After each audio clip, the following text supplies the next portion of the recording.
ਸੰਗਰਾਮ television Punjab YouTube ਦੇਖਣ ਵਾਲੇ ਸਰੋਤਿਆਂ ਨੂੰ ਮੇਰੇ ਵੱਲੋਂ ਪਿਆਰ ਭਰੀ ਸਤਿ ਸ੍ਰੀ ਅਕਾਲ। ਮੈਂ ਜਸਪ੍ਰੀਤ ਸਿੰਘ ਸੰਧੂ। ਮੈਂ ਭਾਰਤੀ ਸਿੱਖਿਆ ਪ੍ਰਣਾਲੀ ਤੇ ਉਸਦੇ ਸਿਲੇਬਸ ਬਾਰੇ ਕੁਝ ਚਰਚਾ ਇਸ ਚੈਨਲ ਦੇ ਮਾਧਿਅਮ ਰਾਹੀਂ ਕਰਨਾ ਚਾਹੁੰਦਾ ਹਾਂ।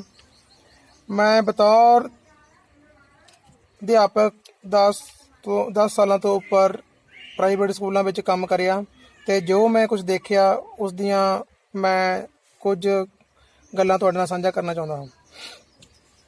ਭਾਰਤੀ ਸਿੱਖਿਆ ਪ੍ਰਣਾਲੀ ਦਾ ਜਿਹੜਾ ਸਿਲੇਬਸ ਆ ਉਹ ਇਸ ਵਕਤ ਆਊਟਡੇਟਡ ਹੋ ਚੁੱਕਿਆ ਹੈ। ਮਾਪੇ ਆਪਣੇ ਬੱਚਿਆਂ ਨੂੰ ਸਕੂਲ ਭੇਜਦੇ ਨੇ ਪਰ ਉਹਨਾਂ ਨੇ ਕਦੇ ਸਿਲੇਬਸ ਦੇ ਵਿੱਚ ਇਹ ਨਹੀਂ ਦੇਖਿਆ ਸਾਡੇ ਬੱਚੇ ਨੂੰ ਕੀ ਪੜ੍ਹਾਇਆ ਜਾ ਰਿਹਾ। ਸਿਲੇਬਸ ਦੇ ਵਿੱਚ ਉਹ ਚੀਜ਼ਾਂ ਪੜ੍ਹਾਈਆਂ ਜਾ ਰਹੀਆਂ ਨੇ ਜਿਨ੍ਹਾਂ ਦੀਆਂ ਆਧੁਨਿਕ ਸਮੇਂ ਵਿੱਚ ਔਰ ਹੁਣ ਮੌਜੂਦਾ ਸਮੇਂ ਵਿੱਚ ਕੋਈ ਜ਼ਿਆਦਾ ਵੈਲਿਊ ਨਹੀਂ ਰਹੀ। ਸਿਰਫ ਤੇ ਸਿਰਫ ਇੱਕ ਜੌਬ ਲੈਣ ਤੱਕ ਬੰਦਾ ਸੀਮਿਤ ਹੋ ਜਾਂਦਾ। ਹਿਸਟਰੀ ਦੇ ਵਿੱਚ ਪੜ੍ਹਾਏ ਜਾਣ ਬਾਰੇ ਬਾਬਰ, ਮੁਸੋਲਿਨੀ, ਅਕਬਰ ਇਹ ਸਾਡੇ ਕਿਸੇ ਕੰਮ ਆਉਣੇ ਵਾਲੇ ਨਹੀਂ ਹੈਗੇ ਭਵਿੱਖ ਵਿੱਚ। ਰੋਬੋਟ ਟੈਕਨੋਲੋਜੀ ਦਾ ਯੁੱਗ ਇਸ ਸਮੇਂ ਆ ਚੁੱਕਿਆ ਜਿੱਥੇ ਕਿ ਚਾਈਨਾ ਦੇ ਬੱਚੇ ਘਰ ਬੈਠੇ ਮੋਬਾਈਲ ਅਸੈਂਬਲ ਕਰਨ ਸਿੱਖ ਗਏ ਹਨ ਤੇ ਸਾਡੇ ਭਾਰਤੀ ਵਿਦਿਆਰਥੀ ਉੱਥੇ ਹਜੇ ਬਾਬਰ, ਮੁਸੋਲਿਨੀ ਉਹਨਾਂ ਦੀ ਹਿਸਟਰੀ ਪੜ੍ਹ ਕੇ ਤੇ ਹੀਰ ਰਾਂਝੇ, ਮਿਰਜ਼ੇ ਸਾਹਿਬਾ ਦੇ ਕਿੱਸੇ ਤੇ ਤੱਕ ਹੀ ਸੀਮਿਤ ਬੈਠੇ ਨੇ। ਮੈਂ ਇਹ ਨਹੀਂ ਕਹਿੰਦਾ ਵੀ ਸਾਹਿਤ ਨਹੀਂ ਪੜ੍ਹਨਾ ਚਾਹੀਦਾ ਪਰ ਸਿੱਖਿਆ ਨੂੰ ਆਧੁਨਿਕ ਸਮੇਂ ਦੇ ਅਨੁਸਾਰ ਜ਼ਰੂਰ ਹਾਣੀ ਹੋਣਾ ਚਾਹੀਦਾ ਹੈ। ਸਾਡੇ ਸਿਲੇਬਸਾਂ ਵਿੱਚ ਪੜ੍ਹਾਏ ਜਾਣ ਵਾਲੀਆਂ ਅਰਜ਼ੀਆਂ ਪੱਤਰ ਜਿਹੜੇ ਲਿਖੇ ਜਾਂਦੇ ਨੇ, ਸਾਈਕਲ ਚੋਰੀ ਹੋ ਗਿਆ, ਇਹ ਬਹੁਤ ਪੁਰਾਣੇ ਸਮੇਂ ਦੀਆਂ ਅਰਜ਼ੀਆਂ ਜੋ ਹੁਣ ਵੀ ਬੱਚੇ ਪੜ੍ਹ ਰਹੇ ਹਨ, ਚਿੱਠੀ ਪੱਤਰ। ਪਰ ਹੁਣ ਇਹ ਨਹੀਂ ਸਿਖਾਇਆ ਜਾ ਰਿਹਾ ਵੀ ਮੋਬਾਈਲ ਚੋਰੀ ਹੋ ਗਿਆ, ਗੱਡੀ ਚੋਰੀ ਹੋ ਗਈ ਜਾਂ ਉਹਨੂੰ ਆਧੁਨਿਕ ਤਰੀਕੇ ਨਾਲ ਮੋਡੀਫਾਈ ਕਰਕੇ ਕਿਸ ਤਰੀਕੇ ਨਾਲ ਸਿਲੇਬਸ ਬਣਾਇਆ ਜਾਵੇ। ਇਹ ਦੇਖ ਕੇ ਬਹੁਤ ਹਾਸੋਹੀਣੀਆਂ ਗੱਲਾਂ ਨੇ ਜਿਹੜੀਆਂ ਆਮ ਲੋਕਾਂ ਨੂੰ ਸ਼ਾਇਦ ਨਹੀਂ ਪਤਾ ਹੋਣਗੀਆਂ। ਅਸੀਂ ਸਿਰਫ ਆਪਣੀਆਂ ਫੀਸਾਂ ਭਰਦੇ ਹਾਂ ਤੇ ਬੱਚਿਆਂ ਨੂੰ ਸਕੂਲ ਭੇਜ ਦਿੰਦੇ ਹਾਂ। ਸਿੱਖਿਆ ਦੇ ਮਿਆਰ ਦੇ ਵਿੱਚ ਜੋ ਗਿਰਾਵਟ ਆਈ ਆ ਉਹਦੇ ਵਿੱਚ ਪੱਛਮੀ ਤੇ ਯੂਰਪੀ ਦੇਸ਼ਾਂ ਦਾ ਬਹੁਤ ਬੜਾ ਰੋਲ ਆ। ਉਹ ਨਹੀਂ ਚਾਹੁੰਦੇ ਸਾਡੇ ਬੱਚੇ ਐਂਟਰਪ੍ਰੈਨਿਓਰ ਤੇ ਬਿਜ਼ਨਸਮੈਨ ਬਣਨ ਕਿਉਂਕਿ ਇੱਕ ਸਿੱਖਿਆ ਹੈ ਜਿਹੜੀ ਬੱਚੇ ਨੂੰ ਉਹਦਾ ਭਵਿੱਖ ਤੈਅ ਕਰਦੀ ਆ। ਇੱਕ ਗਲਤ ਪ੍ਰਾਪਤ ਕੀਤੀ ਗਈ ਸਿੱਖਿਆ ਉਸ ਮਨੁੱਖ ਦੀਆਂ ਕਈ ਆਉਣ ਵਾਲੀਆਂ ਪੀੜ੍ਹੀਆਂ ਵੀ ਤਬਾਹ ਕਰ ਦਿੰਦੀ ਹੈ। 10ਵੀਂ ਤੋਂ ਬਾਅਦ ਜਿਹੜਾ ਖੇਤਰ ਚੁਣਿਆ ਜਾਂਦਾ ਵਾ ਉਹਦੇ ਉੱਪਰ ਕਿਸੇ ਨੂੰ ਪਤਾ ਹੀ ਨਹੀਂ ਹੈਗਾ ਕਿਹੜੇ ਵਿਸ਼ੇ ਦੀ ਚੋਣ ਕਰਨੀ ਆ, ਕੀ ਕਰਨਾ। ਸਕੂਲ ਜਿਹੜੇ ਪ੍ਰਾਈਵੇਟ ਹੈਗੇ ਨੇ ਉਹ ਆਪਣੇ ਸਾਰੇ ਨਫੇ ਲਈ ਕੰਮ ਕਰ ਰਹੇ ਨੇ। ਮੈਂ ਜਿੱਦਾਂ ਇਹ ਤਜਰਬੇ ਹਾਸਲ ਕੀਤੇ ਨੇ, ਸਕੂਲਾਂ ਨੂੰ ਸਿਰਫ ਇੱਕ ਬਿਜ਼ਨਸ ਚਾਹੀਦਾ ਆਪਦਾ, ਉਹਨਾਂ ਨੂੰ ਬੱਚੇ ਦੇ ਭਵਿੱਖ ਤੱਕ ਕੋਈ ਮਤਲਬ ਨਹੀਂ ਹੈ। ਪੇਰੈਂਟਸ ਮਾਪੇ ਨੇ ਜੋ ਆਪਣੇ ਬੱਚੇ ਨੂੰ 15 ਸਾਲ ਤੋਂ ਉੱਪਰ ਤੱਕ ਇਹਨਾਂ ਸਕੂਲਾਂ ਵਿੱਚ ਸਿੱਖਿਆ ਪ੍ਰਾਪਤ ਕਰਾਉਂਦੇ ਨੇ। ਇੱਕ ਬੱਚਾ ਨਰਸਰੀ ਤੋਂ ਲੈ ਕੇ 12ਵੀਂ ਤੱਕ ਸਕੂਲਾਂ ਵਿੱਚ ਸਿੱਖਿਆ ਪ੍ਰਾਪਤ ਕਰਦਾ। ਉਹਦੇ ਵਿੱਚੋਂ ਅੰਗਰੇਜ਼ੀ ਮੀਡੀਅਮ ਦੇ ਰਾਹੀਂ ਵੀ ਪੜ੍ਹਦਾ, ਨਾਲ ਪੰਜਾਬੀ ਵੀ ਸਿੱਖਦਾ ਤੇ ਨਾਲ ਹਿੰਦੀ ਵੀ ਸਿੱਖਦਾ। ਅੱਜ ਸਭ ਤੋਂ ਜ਼ਿਆਦਾ ਜ਼ੋਰ ਮਾਪਿਆਂ ਦਾ ਲੱਗਿਆ ਹੋਇਆ ਵੀ ਅਸੀਂ ICSE ਬੋਰਡ ਤੇ CBSE ਬੋਰਡ ਦੇ ਵਿੱਚ ਬੱਚਿਆਂ ਨੂੰ ਪੜ੍ਹਾਈਏ, ਸਾਡੇ ਬੱਚੇ ਇੰਗਲਿਸ਼ ਬੋਲ ਸਕਣ, ਮਾਡਰਨ ਹੋ ਸਕਣ। ਇੱਕ ਬੱਚਾ ਜਦੋਂ ਨਰਸਰੀ ਤੋਂ 12ਵੀਂ ਤੱਕ ਅੰਗਰੇਜ਼ੀ ਮੀਡੀਅਮ ਸਕੂਲ ਵਿੱਚ ਪੜ੍ਹਿਆ, ਉਹ 12ਵੀਂ ਤੋਂ ਬਾਅਦ ਫਿਰ IELTS ਕਰਨ ਲਈ ਲੱਖਾਂ ਰੁਪਏ ਖਰਚ ਕਰਦਾ। ਇਹਦੇ ਉੱਪਰ ਸਭ ਤੋਂ ਜ਼ਿਆਦਾ ਗੌਰ ਕਰਨ ਦੀ ਲੋੜ ਆ ਕਿ ਇੱਕ ਪੇਰੈਂਟਸ, ਇੱਕ ਮਾਪੇ ਸਕੂਲ ਨੂੰ ਜਾ ਕੇ ਇਹ ਸਵਾਲ ਨਹੀਂ ਪੁੱਛ ਸਕਦੇ ਵੀ ਤੁਸੀਂ ਨਰਸਰੀ ਤੋਂ 12ਵੀਂ ਤੱਕ ਇੰਨਾ ਲੰਬਾ ਸਮਾਂ ਬੱਚੇ ਨੂੰ ਪੜ੍ਹਾ ਕੇ ਇੱਕ ਅੰਗਰੇਜ਼ੀ ਬੋਲਣੀ, ਲਿਖਣੀ, ਪੜ੍ਹਨੀ ਨਹੀਂ ਸਿਖਾ ਸਕੇ। ਜਦੋਂ ਸਕੂਲ ਤੁਹਾਡੇ ਅੱਗੇ ਸ਼ਰਤਾਂ ਰੱਖਦੇ ਨੇ ਵੀ ਸਾਡੇ ਜੋ ਐਡਮਿਸ਼ਨ ਬੱਚਾ ਲਊਗਾ ਉਹ ਇੱਥੋਂ ਵਰਦੀਆਂ ਖਰੀਦੇ, ਫਲਾਨੀ ਦੁਕਾਨ ਤੋਂ ਇੱਥੋਂ ਕਿਤਾਬਾਂ ਖਰੀਦੇ, ਸਾਡੇ ਸਿਸਟਮ ਦੇ ਅਕੋਰਡਿੰਗ ਚੱਲੇ, ਇਹ ਲੰਚ ਬਾਕਸ ਭੇਜਿਆ ਜਾਵੇ, ਇੱਦਾਂ ਦਾ ਕਰਕੇ ਸਭ ਫੀਸਾਂ ਲੈਣ ਦੇ ਸਾਰੇ ਬਹਾਨੇ ਕ੍ਰੀਏਟ ਕਰਦੇ ਨੇ, ਤਾਂ ਮਾਪੇ ਵੀ ਐਡਮਿਸ਼ਨ ਲੈਣ ਵੇਲੇ ਇੱਕ ਸ਼ਰਤ ਜ਼ਰੂਰ ਰੱਖਣ ਵੀ ਸਾਡੇ ਬੱਚੇ ਨੂੰ IELTS ਸਕੂਲ ਕਰਾਏਗਾ। ਅਗਰ ਸਾਡਾ ਬੱਚਾ ਅੰਗਰੇਜ਼ੀ ਜਾਂ IELTS ਕਰਨ ਦੇ ਕਾਬਿਲ ਨਹੀਂ ਬਣ ਸਕੇਗਾ ਤਾਂ ਸਾਡੀਆਂ ਫੀਸਾਂ ਵਾਪਸ ਦਿੱਤੀਆਂ ਜਾਣ। ਇੰਗਲਿਸ਼ ਬੋਲਣ ਦੇ ਨਾਂ 'ਤੇ ਸਕੂਲਾਂ ਵਿੱਚ ਬੱਚਿਆਂ ਉੱਪਰ ਇੰਗਲਿਸ਼ ਬੋਲਣ ਦਾ ਜੋ ਕ੍ਰੀਏਟੀਵਿਟੀ ਮੈਥਡ ਹੈ ਉਹ ਲਾਗੂ ਨਹੀਂ ਕੀਤਾ ਜਾਂਦਾ। ਸਿਰਫ ਇੱਕ ਫਨੋਮੀਨਾ ਬਣਾ ਕੇ, ਇੱਕ ਡਰ ਬਣਾ ਕੇ ਇੰਗਲਿਸ਼ ਪੇਸ਼ ਕੀਤੀ ਜਾਂਦੀ ਆ ਜੋ ਬੱਚਾ +2 ਤੱਕ ਨਹੀਂ ਸਿੱਖ ਪਾਉਂਦਾ। ਉਹਨੂੰ ਇੱਕ ਬੜੇ ਹੈਵੀ ਸਿਲੇਬਸ ਦਿੱਤੇ ਜਾਂਦੇ ਨੇ, ਉਹ ਬੜੇ ਸਿਲੇਬਸ ਤੇ ਲੇਖ, ਅਰਜ਼ੀਆਂ ਪੜ੍ਹਨ ਤੱਕ ਹੀ ਸੀਮਿਤ ਲੈ ਜਾਂਦਾ, ਨਾ ਕਿ ਉਹ ਇੰਗਲਿਸ਼ ਬੋਲਣ, ਸਮਝਣ, ਸਿੱਖਣ ਜੋਗਾ ਰਹਿ ਜਾਂਦਾ। ਬਾਕੀ ਵਿਸ਼ੇ ਵੀ ਉਹ ਇੰਗਲਿਸ਼ ਦੇ ਵਿੱਚ ਪੜ੍ਹਦਾ, ਪਰ ਇੰਗਲਿਸ਼ ਦੇ ਮਗਰ ਸਾਰਾ ਉਹਨੂੰ ਪਨਿਸ਼ਮੈਂਟ ਵੀ ਦਿੱਤੀ ਜਾਂਦੀ ਹੈ ਵੀ ਸਵੇਰ ਤੋਂ ਲੈ ਕੇ ਸ਼ਾਮ ਤੱਕ ਇੰਗਲਿਸ਼ ਬੋਲੇ ਬੱਚਾ, ਠੀਕ ਆ, ਪੰਜਾਬੀ ਵਿੱਚ ਨਾ ਗੱਲ ਕਰੇ ਜਾਂ ਹਿੰਦੀ ਵਿੱਚ ਗੱਲ ਕਰੇ, ਠੀਕ ਆ। ਉੱਥੇ ਸਾਡੀ ਮਾਤ ਭਾਸ਼ਾ ਨਾਲ ਵੀ ਖਿਲਵਾੜ ਹੁੰਦਾ ਵਾ, ਕਿਉਂਕਿ ਸਕੂਲ ਦੇ ਇੰਗਲਿਸ਼ ਸਿਖਾਉਣ ਦੇ ਤਰੀਕੇ ਵਿੱਚ, ਭਾਸ਼ਾ ਸਿਖਾਉਣ ਦੇ ਤਰੀਕੇ ਵਿੱਚ ਬਹੁਤ ਬੜੀ ਖੋਟ ਆ, ਬਹੁਤ ਬੜੀ ਦਰੁਸਤੀ ਦੀ ਲੋੜ ਆ, ਜਿਹੜੀ ਕਿ ਸਕੂਲ ਨਹੀਂ ਕਰ ਪਾਉਂਦੇ, ਕਿਉਂਕਿ ਸਕੂਲ ਦਾ ਆਪਣਾ ਇੱਕ ਬਿਜ਼ਨਸ ਸਿਸਟਮ ਚੱਲ ਰਿਹਾ ਹੁੰਦਾ ਵਾ। ਇੰਗਲਿਸ਼ ਲੈਬ ਬਣਾਉਣੀ ਆ, ਇਹ ਸਾਰਾ ਕੁਝ ਦੇਣਾ ਸਕੂਲ ਨੂੰ ਬਹੁਤ ਔਖਾ ਲੱਗਦਾ ਵਾ। ਉਸ ਤੋਂ ਵੀ ਅੱਗੇ ਇੱਕ ਕਮਰਸ ਦਾ ਵਿਦਿਆਰਥੀ, ਜਿਨ੍ਹਾਂ ਨੂੰ ਮੈਂ ਦੇਖ ਕੇ ਮੈਨੂੰ ਕਈ ਵਾਰ ਬਹੁਤ ਡਿਸਟਰਬ ਹੋ ਜਾਂਦਾ ਸੀ ਵੀ ਸਿਸਟਮ ਚੱਲ ਕੀ ਰਿਹਾ। ਬੱਚੇ ਨੂੰ ਪਲੱਸ 2 ਦੇ ਵਿੱਚ 10ਵੀਂ ਤੋਂ ਬਾਅਦ ਵਿਸ਼ੇ ਦੀ ਚੋਣ ਲਈ ਕਿਹਾ ਜਾਂਦਾ, ਕੋਈ ਕਮਰਸ ਰੱਖਦਾ, ਕੋਈ ਆਰਟਸ ਰੱਖਦਾ, ਕੋਈ ਮੈਡੀਕਲ, ਕੋਈ ਨਾਨ ਮੈਡੀਕਲ ਰੱਖਦਾ। ਉਸ ਦੇ ਨਾਲ ਇੱਕ ਐਡੀਸ਼ਨਲ ਸਬਜੈਕਟ ਹੁੰਦੇ ਨੇ ਜਿਹੜੇ ਬੱਚਾ ਚੋਣ ਕਰਦਾ ਵਾ। ਕੋਈ ਫਿਜ਼ੀਕਲ ਰੱਖਦਾ ਵਾ ਇੰਟਰਸਟ ਦੇ ਅਕੋਰਡਿੰਗ, ਕੋਈ ਕੰਪਿਊਟਰ ਰੱਖਦਾ, ਕੋਈ ਅਲੱਗ-ਅਲੱਗ ਵਿਸ਼ੇ ਨੇ। CBSE ICSE ਬੋਰਡ ਨੇ ਜੋ ਅੱਗੇ ਐਡੀਸ਼ਨਲ ਵਿਸ਼ੇ ਬਣਾਏ ਹੋਏ ਨੇ, ਉਹ ਵੈਬਸਾਈਟ ਤੇ ਜਾ ਕੇ ਪਤਾ ਲੱਗਦਾ 70 80 80 90 90 ਐਡੀਸ਼ਨਲ ਵਿਸ਼ੇ ਨੇ ਜਿਹੜੇ ਨਾਲ ਅਸੀਂ ਲੈ ਸਕਦੇ ਹਾਂ। ਔਰ ਉਸ ਨੂੰ ਅਗਰ ਬਿਲਕੁਲ ਸਿਸਟਮ ਦੇ ਅਕੋਰਡਿੰਗ ਚਲਾਇਆ ਜਾਵੇ ਤਾਂ ਇੱਕ ਪਲੱਸ 2 ਵਾਲਾ ਵਿਦਿਆਰਥੀ ਕਮ ਸੇ ਕਮ ਅੱਧਾ ਡਾਕਟਰ ਜਾਂ ਅੱਧਾ ਇੰਜੀਨੀਅਰ ਜਾਂ ਅੱਧਾ ਕਮਰਸ ਕਰਕੇ ਅੱਧਾ ਬਿਜ਼ਨਸਮੈਨ ਜਾਂ ਕੋਈ ਵੀ CA ਵਗੈਰਾ ਬਣਨ ਦੇ ਕਾਬਲ ਹੋ ਜਾਂਦਾ। ਪਰ ਕਿਉਂ ਸਾਡੇ ਪ੍ਰੈਕਟੀਕਲ ਐਜੂਕੇਸ਼ਨ ਨਹੀਂ ਦਿੱਤੀ ਜਾਂਦੀ, ਸਿਰਫ ਰੱਟਾ ਮਾਰ ਕੇ ਪੜ੍ਹਾਈ ਤੇ ਜ਼ੋਰ ਦਿੱਤਾ ਜਾਂਦਾ। ਸਿਸਟਮ ਕੀ ਆ ਕਿ ਬੱਚੇ ਨੂੰ, ਜਿਹੜਾ ਬੱਚਾ ਰੱਟਾ ਮਾਰ ਕੇ ਵੱਧ ਨੰਬਰ ਲੈ ਗਿਆ, ਅਸੀਂ ਉਹਨੂੰ ਚੰਗਾ ਗਿਣਦੇ ਹਾਂ। ਉਸ ਤੋਂ ਬਾਅਦ ਅਸੀਂ ਕਹਿੰਦੇ ਹਾਂ ਦੂਸਰਾ ਬੱਚਾ ਬਿਲਕੁਲ ਡੱਫਰ ਆ, ਨੀਲਾ। ਸਾਡੇ ਇਹ ਪੈਰਾਮੀਟਰ ਨੇ ਐਜੂਕੇਸ਼ਨ ਦੇ। ਇੱਕ ਰੱਟਾ ਮਾਰ ਕੇ ਨੰਬਰ ਵੱਧ ਲੈਂਦਾ ਉਹਨੂੰ ਅਸੀਂ ਹੁਸ਼ਿਆਰ ਵਿਦਿਆਰਥੀ ਮੰਨਦੇ ਹਾਂ। ਜਿੱਥੇ ਕਿ ਪ੍ਰੈਕਟੀਕਲ ਬੱਚਾ ਜਾਂ ਪ੍ਰੈਕਟੀਕਲ ਐਜੂਕੇਸ਼ਨ ਦਿੱਤੀ ਜਾਊਗੀ, ਉੱਥੇ ਉਹ ਬੱਚਾ ਪ੍ਰੈਕਟੀਕਲ ਕਰਕੇ ਕੁਝ ਦਿਖਾ ਸਕਦਾ ਤਾਂ ਉਹ ਵੀ ਚੰਗਾ ਨੰਬਰ ਤੇ ਗ੍ਰੇਡ ਲੈ ਸਕਦਾ, ਜਿਹੜਾ ਕਿ ਬਿਲਕੁਲ ਨਹੀਂ। ਇੱਕ ਕਮਰਸ ਵਾਲੇ ਵਿਦਿਆਰਥੀ ਨੂੰ ਚੈੱਕ ਨਹੀਂ ਭਰਨਾ ਆ ਰਿਹਾ। ਜੇ ਉਹਨੂੰ ਪੁੱਛਿਆ ਜਾਵੇ ਵੀ ਬੈਂਕ ਦੇ ਵਿੱਚ ਚੈੱਕ ਕਿੱਦਾਂ ਭਰਨਾ, ਚੈੱਕ ਬਾਉਂਸ ਕਿਉਂ ਹੁੰਦਾ, ਬਾਉਂਸ ਹੋਣ ਤੇ ਚੈੱਕ ਕੀ ਕਰਨਾ ਪੈਂਦਾ, ਇਹ ਪਲੱਸ 2 ਵਿਦਿਆਰਥੀ ਨੂੰ ਮੇਰੇ ਖੁਦ ਦੇ ਕੀਤੇ ਹੋਏ ਸਵਾਲ ਨੇ। ਆਨਲਾਈਨ ਟ੍ਰਾਂਜੈਕਸ਼ਨ ਕਿੱਦਾਂ ਕੀਤੀ ਜਾਂਦੀ ਆ, ਸ਼ੇਅਰ ਮਾਰਕੀਟ ਕੀ ਹੁੰਦੀ ਆ, ਜਿੱਥੇ ਕਿ ਅਮਰੀਕਾ ਦਾ ਇੱਕ ਬੱਚਾ 15-16 ਸਾਲ ਦੀ ਉਮਰ ਵਿੱਚ ਸ਼ੇਅਰ ਮਾਰਕੀਟ ਸਿੱਖ ਕੇ ਭਾਰਤ ਦੇ ਵਿੱਚ 1 ਰੁਪਿਆ ਲਾ ਕੇ ਸ਼ਾਮ ਨੂੰ 10 ਰੁਪਏ ਕਮਾ ਲੈਂਦਾ, ਉੱਥੇ ਭਾਰਤੀ ਵਿਦਿਆਰਥੀ ਇਹ ਕਿਉਂ ਨਹੀਂ ਕਰ ਸਕਦਾ?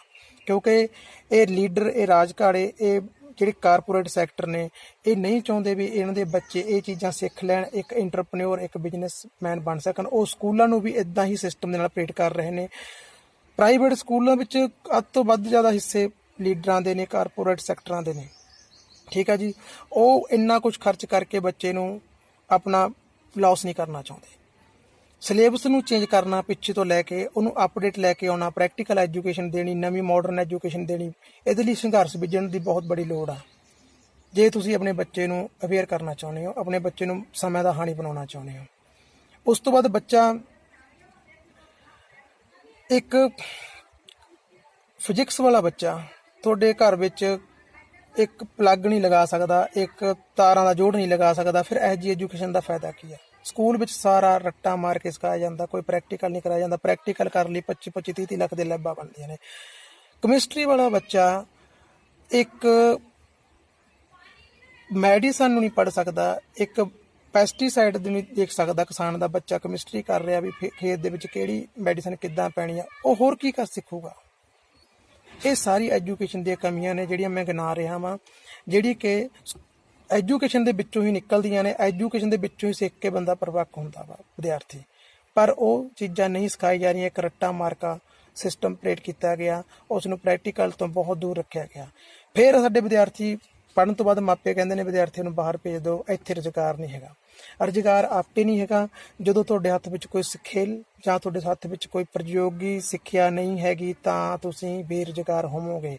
ਇੱਕ ਰੱਟਾ ਮਾਰ ਕੇ ਪ੍ਰਾਪਤ ਕੀਤੀ ਡਿਗਰੀ ਜਦੋਂ ਤੁਸੀਂ ਕਿਤੇ ਕੰਪਨੀ ਕੋਲ ਲੈ ਕੇ ਜਾਂਦੇ ਹੋ, ਉਹ ਤੁਹਾਡਾ ਬ੍ਰੇਨ ਵਰਤਦਾ, ਦਿਮਾਗ ਵਰਤਦਾ, ਉਹ ਦੇਖਦਾ ਵੀ ਇਸ ਕੋਲ ਸਿਰਫ ਡਿਗਰੀ ਆ, ਇਸ ਨੂੰ ਮੈਂ 6-7 ਹਜ਼ਾਰ ਤੇ ਜੋਬ ਦੇਣੀ ਆ, ਫਿਰ ਮੈਂ ਇਸ ਨੂੰ ਟ੍ਰੇਨ ਕਰ ਲੂੰਗਾ।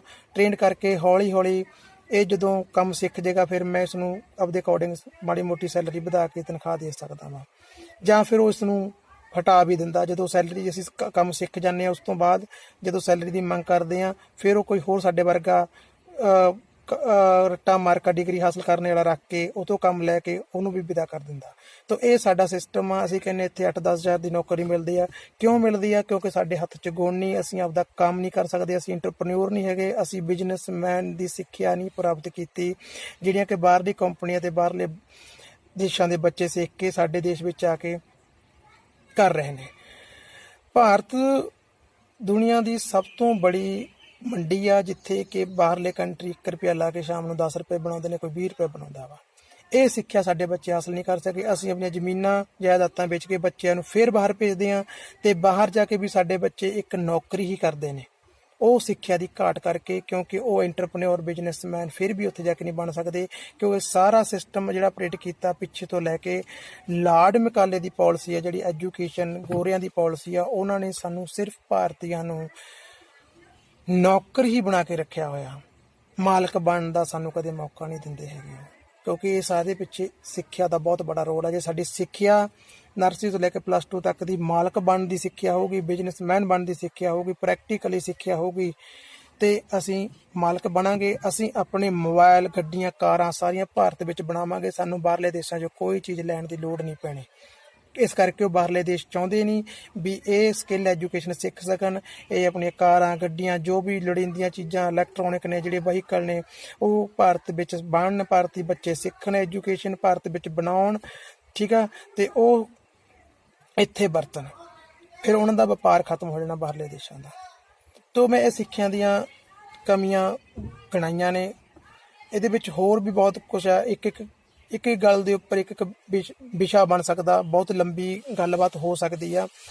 ਇਸ ਵਕਤ ਜੋ ਕਰੋਨਾ ਦੇ ਦੌਰਾਨ ਸਕੂਲ ਬੰਦ ਕਰਕੇ ਸਾਰੇ ਬੱਚਿਆਂ ਨੂੰ ਇੱਕ ਲੈਵਲ ਦੇ ਕੇ ਪਾਸ ਕਰ ਦੇਣਾ, ਇਹ ਨਹੀਂ ਦੇਖਣਾ ਹੈਗਾ ਵੀ ਕਿਹੜਾ ਬੱਚਾ ਹੁਸ਼ਿਆਰ ਸੀ, ਕਿਹੜਾ ਨਲਾਇਕ ਸੀ।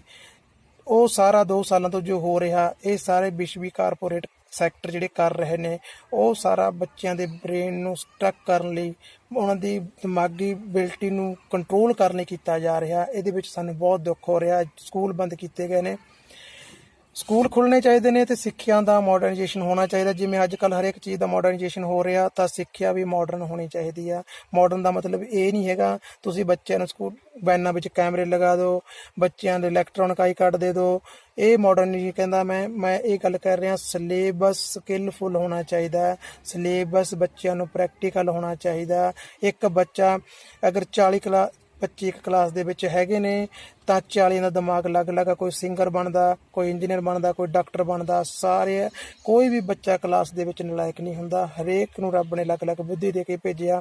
ਹਰੇਕ ਬੱਚਾ ਕੁਛ ਨਾ ਕੁਛ ਕਰਨ ਦੇ ਕਾਬਿਲ ਹੁੰਦਾ, ਉਹਦੇ ਵਿੱਚ ਕੋਈ ਨਾ ਕੋਈ ਕਰੈਕਟਰ ਪਿਆ ਹੁੰਦਾ। ਉਹਨੂੰ ਟੀਚਰ ਨੂੰ ਪਛਾਣਨਾ, ਸਕੂਲ ਨੂੰ ਪਛਾਣਨਾ, ਉਸ ਨੂੰ ਪਲੇਟਫਾਰਮ ਦੇਣਾ, ਇਹ ਸਕੂਲ ਤੇ ਸਿੱਖਿਆ ਦਾ ਸਭ ਤੋਂ ਬੜਾ ਰੋਲ ਆ। ਟੀਚਰ ਦਾ ਸਭ ਤੋਂ ਬੜਾ ਰੋਲ ਆ, ਜੋ ਨਹੀਂ ਹੋ ਰਿਹਾ। ਸਭ ਨੂੰ ਇੱਕ ਛਾਲਣੇ ਵਿੱਚ ਛੱਟਿਆ ਜਾ ਰਿਹਾ, ਛੱਟ ਕੇ ਬਸ ਰੱਟਾ ਮਾਰਕਾ ਪੜ੍ਹਾਈ ਕਰਾ ਕੇ ਨੰਬਰ ਦੇ ਕੇ ਨਲਾਇਕ, ਇਹ ਨਲਾਇਕ ਆ, ਉਹ ਹੁਸ਼ਿਆਰ ਆ ਕਹਿ ਕੇ ਵਿਦਾ ਕਰ ਦਿੱਤਾ ਜਾਂਦਾ ਵਾ। ਬਹੁਤ ਬੱਚੇ ਆਪਣਾ ਫਿਊਚਰ ਇੱਦਾਂ ਹੀ ਖਰਾਬ ਕਰ ਲੈਂਦੇ ਨੇ। ਮੈਂ ਖੁਦ ਇਸ ਸਮੇਂ ਦੇ ਵਿੱਚੋਂ ਨਿਕਲਿਆ। ਸਾਨੂੰ ਖੁਦ ਨਹੀਂ ਗਾਈਡਲਾਈਨਾਂ ਮਿਲੀਆਂ ਵੀ 10ਵੀਂ ਤੋਂ ਬਾਅਦ ਕਿਹੜੇ ਸਬਜੈਕਟ ਹੁੰਦੇ ਨੇ, ਕਿਹੜੇ ਵਿਸ਼ੇ ਦੀ ਚੋਣ ਕੀਤੀ ਜਾਵੇ। ਪੰਜਾਬ ਐਗਰੀਕਲਚਰ ਯੂਨੀਵਰਸਿਟੀ ਦੇ ਵਿੱਚ ਅਸੀਂ ਦੇਖਦੇ ਹਾਂ, ਉੱਥੇ ਸਾਡੇ ਪੇਂਡੂ ਕਿਸਾਨਾਂ ਦੇ ਬੱਚਿਆਂ ਜਿਨ੍ਹਾਂ ਦੀ ਮੇਨ ਉਹ ਚੀਜ਼ ਲੋੜ ਆ, ਖੇਤੀਬਾੜੀ ਜਿਨ੍ਹਾਂ ਨੇ ਸਿੱਖਣੀ ਆ, ਉੱਥੇ ਪੇਂਡੂ ਕਿਸਾਨਾਂ ਦੇ ਬੱਚੇ ਪਹੁੰਚ ਹੀ ਨਹੀਂ ਪਾਉਂਦੇ, ਕਿਉਂਕਿ ਪਿੱਛੇ ਤੋਂ ਸਕੂਲ ਵੱਲੋਂ ਕੋਈ ਗਾਈਡਲਾਈਨ ਨਹੀਂ ਹੁੰਦੀ। ਬੱਚੇ ਨੂੰ ਪਰਪੱਕ ਨਹੀਂ ਕੀਤਾ ਜਾਂਦਾ ਵੀ ਤੁਸੀਂ ਕਿਸਾਨ ਦੇ ਬੱਚੇ ਹੋ ਤਾਂ PAU ਦਾ ਕੋਈ ਵੀ ਡਿਪਲੋਮਾ ਡਿਗਰੀ ਕਰਕੇ ਆਪਣੀ ਖੇਤੀਬਾੜੀ ਨੂੰ ਮਾਡਰਨ ਕਰ ਸਕਦੇ ਹੋ, ਬਿਜ਼ਨਸਮੈਨ ਬਣ ਸਕਦੇ ਹੋ, ਖੇਤੀਬਾੜੀ ਦੇ ਵਿੱਚ ਇੰਟਰਪ੍ਰੈਨਿਓਰ ਬਣ ਸਕਦੇ ਹੋ। ਇਹ ਸੋ ਗੱਲਾਂ ਨੇ ਜਿਹੜੀਆਂ ਮੈਂ ਤੁਹਾਡੇ ਨਾਲ ਸਾਂਝੀਆਂ ਕੀਤੀਆਂ ਨੇ। ਬਾਕੀ ਜਿਹੜੇ ਸਕੂਲ ਜਿਹੜੇ ਹੈਗੇ ਨੇ, ਇੱਕ ਤਰ੍ਹਾਂ ਨਾਲ ਬਿਜ਼ਨਸ ਸਿਸਟਮ ਆਪਰੇਟ ਕੀਤਾ ਹੋਇਆ। ਉਹਨਾਂ ਨੂੰ ਕੋਈ ਲੈਣਾ ਦੇਣਾ ਨਹੀਂ। ਜੋ ਸਿਲੇਬਸ ਹੈ ਉਹਨਾਂ ਨੇ ਪੜ੍ਹਾ ਕੇ ਬੱਚੇ ਫਟਾਫਟ ਕੱਢੀ ਜਾਣੇ ਆ। ਉਹਨਾਂ ਨੂੰ ਇਹ ਗੱਲਾਂ ਕਰਦੇ ਆ ਤਾਂ ਉਹਨਾਂ ਨੂੰ ਗੱਲਾਂ ਚੰਗੀਆਂ ਨਹੀਂ ਲੱਗਦੀਆਂ ਹੈਗੀਆਂ। ਇੱਕ ਮੈਂ ਹੋਰ ਜਾਣਕਾਰੀ ਦੇਣਾ ਚਾਹੁੰਦਾ, CBSE ਦੇ ਵਿੱਚ ਕਈ ਬੱਚੇ ਸਪੋਰਟਸ ਕਰਦੇ ਨੇ। ਸਪੋਰਟਸ CBSE ਦੇ ਵਿੱਚ ਚਾਹੇ ਤੁਸੀਂ ਨੈਸ਼ਨਲ ਖੇਡਦੇ ਹੋ, ਚਾਹੇ ਇੰਟਰਨੈਸ਼ਨਲ ਖੇਡਦੇ ਹੋ, ਉਹਦੇ ਸਰਟੀਫਿਕੇਟ ਦੀ ਕੋਈ ਵੈਲਿਊ ਨਹੀਂ ਹੁੰਦੀ ਹੈਗੀ। CBSE ਦੇ ਵਿੱਚ ਇੰਨਾ ਜ਼ਿਆਦਾ ਇਹ ਗੰਦਲਾ ਕੰਮ ਰੱਖਿਆ ਗਿਆ ਕਿ ਇੱਕ ਬੱਚਾ ਅਗਰ ਸਪੋਰਟਸਮੈਨ ਬਣਨਾ ਚਾਹੁੰਦਾ ਤਾਂ ਉਹਦੇ ਹੱਥ ਹੀ ਵੱਢੇ ਦਿੱਤੇ ਗਏ ਨੇ। ਖੇਡੂ ਜ਼ਰੂਰ, ਉਹਦੇ ਸਰਟੀਫਿਕੇਟ ਜੋ ਬਣਨਗੇ ਉਹਦੀ ਕੋਈ ਮਾਨਤਾ ਨਹੀਂ, ਕੋਈ ਕ੍ਰੈਡੀਸ਼ਨ ਨਹੀਂ ਹੈਗੀ। ਇਹ ਮੈਂ ਖੁਦ ਚੀਜ਼ਾਂ ਹੰਢਾਈਆਂ ਹੋਈਆਂ ਨੇ, ਮੈਂ ਸਪੋਰਟਸ ਟੀਚਰ ਰਿਹਾ, ਮੈਨੂੰ ਤਾਂ ਪਤਾ। ਮੈਂ ਇਹਨਾਂ ਗੱਲਾਂ ਪ੍ਰਤੀ ਮੈਂ ਜਾਗਰੂਕ ਕਰਦਾ ਰਿਹਾ, ਆਵਾਜ਼ ਉਠਾਉਂਦਾ ਰਿਹਾ, ਪਰ ਆਵਾਜ਼ ਦੱਬੀ ਜਾਂਦੀ ਹੈ, ਕੁਚਲੀ ਜਾਂਦੀ ਆ। ਫਿਰ ਸੀਬੀਐਸਈ ਜਿਹੜੇ ਸਕੂਲ ਨੇ, ਆਈਸੀਐਸਈ ਬੋਰਡ ਨੇ, ਇੰਗਲਿਸ਼ ਪ੍ਰਾਈਵੇਟ ਸਕੂਲ ਨੇ ਜਿਹੜੇ, ਉਹ ਬੱਚਿਆਂ ਦੀ ਪੰਜਾਬ ਸਕੂਲ ਖੇਡਾਂ ਦੇ ਵਿੱਚ ਜਿਹੜੀ ਐਂਟਰੀ ਆ ਉਹਦੇ ਲਈ ਕੁਝ ਪੈਰਾਮੀਟਰ ਹੁੰਦੇ ਨੇ, ਫੀਸਾਂ ਹੁੰਦੀਆਂ ਨੇ ਜੋ ਪ੍ਰਾਈਵੇਟ ਸਕੂਲ ਸੀਬੀਐਸਈ ਜਾਂ ਆਈਸੀਐਸਈ ਸਕੂਲ ਨੇ ਉਹ ਸਰਕਾਰ ਦੇ ਖਾਤੇ 'ਚ ਜਮ੍ਹਾਂ ਕਰਾਉਣੇ ਨੇ, ਤਾਂ ਉਹ ਬੱਚੇ ਸੀਬੀਐਸਈ ਜਾਂ ਆਈਸੀਐਸਈ ਸਕੂਲ ਦੇ ਪ੍ਰਾਈਵੇਟ ਸਕੂਲਾਂ ਦੇ ਬੱਚੇ ਖੇਡਾਂ ਵਿੱਚ ਪਾਰਟਿਸਿਪੇਟ ਕਰਨ ਦੇ ਕਾਬਿਲ ਹੁੰਦੇ ਹਨ। ਸਕੂਲ ਉਹ ਫੀਸ ਪੇਰੈਂਟਸ ਤੋਂ ਲੈ ਰਿਹਾ, ਪਰ ਅੱਗੇ ਉਹ ਸਰਕਾਰ ਦੇ ਖਾਤੇ ਵਿੱਚ ਜਮ੍ਹਾਂ ਨਹੀਂ ਕਰਾਉਂਦਾ। ਇਸ ਕਰਕੇ ਸਕੂਲ ਉਹ ਬੱਚਿਆਂ ਨੂੰ ਪੰਜਾਬ ਨੈਸ਼ਨਲ ਲੈਵਲ 'ਤੇ ਖੇਡਣ ਦੀਆਂ ਜਿਹੜੀਆਂ ਸ਼ਰਤਾਂ ਨੇ ਉਹ ਪੂਰੀਆਂ ਨਹੀਂ ਕਰਦਾ, ਉਹ ਫੀਸ ਦੱਬ ਲੈਂਦਾ ਵਾ। ਤੋ ਇਹ ਪੇਰੈਂਟਸ ਨੂੰ ਜਾਗਰੂਕ ਕਰਨ ਲਈ ਮੈਂ ਦੱਸਣਾ ਚਾਹੁੰਦਾ, ਅਗਰ ਤੁਹਾਡੇ ਬੱਚੇ ਕਿਸੇ ਸਕੂਲ ਵਿੱਚ ਖੇਡਦੇ ਨੇ ਤਾਂ ਉਹ ਸਕੂਲ ਤੋਂ ਜਾਣਕਾਰੀ ਲਓ, ਕਿਉਂਕਿ ਸਕੂਲ 1 ਵੀ ਰੁਪਈਆ ਤੁਹਾਡੀ ਜਿਹੜੀ ਫੀਸ ਆ ਉਹ ਨਹੀਂ ਛੱਡ ਸਕਦਾ, ਪਰ ਅੱਗੇ ਉਹ ਪੰਜਾਬ ਨੈਸ਼ਨਲ ਦੀ ਫੀਸ ਨਹੀਂ ਭਰਦਾ ਤੇ ਤੁਹਾਡੇ ਬੱਚੇ ਦਾ ਲਾਸ ਹੁੰਦਾ। ਤੁਹਾਡਾ ਬੱਚਾ ਸੀਬੀਐਸਈ ਖੇਡੂਗਾ, ਉਹਦੇ ਸਪੋਰਟਸ ਕੋਟੇ ਜਿਹੜੇ ਸਰਟੀਫਿਕੇਟ ਬਣਨੇ ਨੇ, ਕੋਈ ਉਸਦੀ ਵੈਲਿਊ ਨਹੀਂ, ਕੋਈ ਕ੍ਰੈਡੀਸ਼ਨ ਹੈਗੀ। ਅਗਰ ਤੁਹਾਡਾ ਬੱਚਾ ਪੰਜਾਬ ਜਾਂ ਨੈਸ਼ਨਲ ਰਾਹੀਂ ਪਾਰਟਿਸਿਪੇਟ ਕਰਦਾ ਪੰਜਾਬ ਸਕੂਲ ਖੇਡਾਂ ਰਾਹੀਂ, ਤਾਂ ਉਹ ਉਸਦੀ ਗ੍ਰੇਡੇਸ਼ਨ ਤੇ ਉਸਦੀ ਵੈਲਿਊ ਹੈਗੀ ਆ। ਸੋ ਇੰਨਾ ਹੀ ਮੈਂ ਕਹਿੰਦਾ ਹੋਇਆ ਆਪਣੀ ਇਸ ਵਿਸ਼ੇ ਨੂੰ ਮੈਂ ਇੱਥੇ ਹੀ ਕਲੋਜ਼ ਕਰਦਾ, ਇੱਥੇ ਹੀ ਬੰਦ ਕਰਦਾ ਹਾਂ।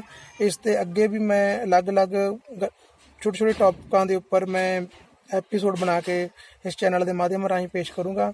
ਸੋ ਮੇਰਾ ਸਭ ਦਾ, ਤੁਹਾਡਾ ਸਰੋਤਿਆਂ ਦਾ ਧੰਨਵਾਦ। ਵਾਹਿਗੁਰੂ ਜੀ ਕਾ ਖਾਲਸਾ, ਵਾਹਿਗੁਰੂ ਜੀ ਕੀ ਫਤਿਹ।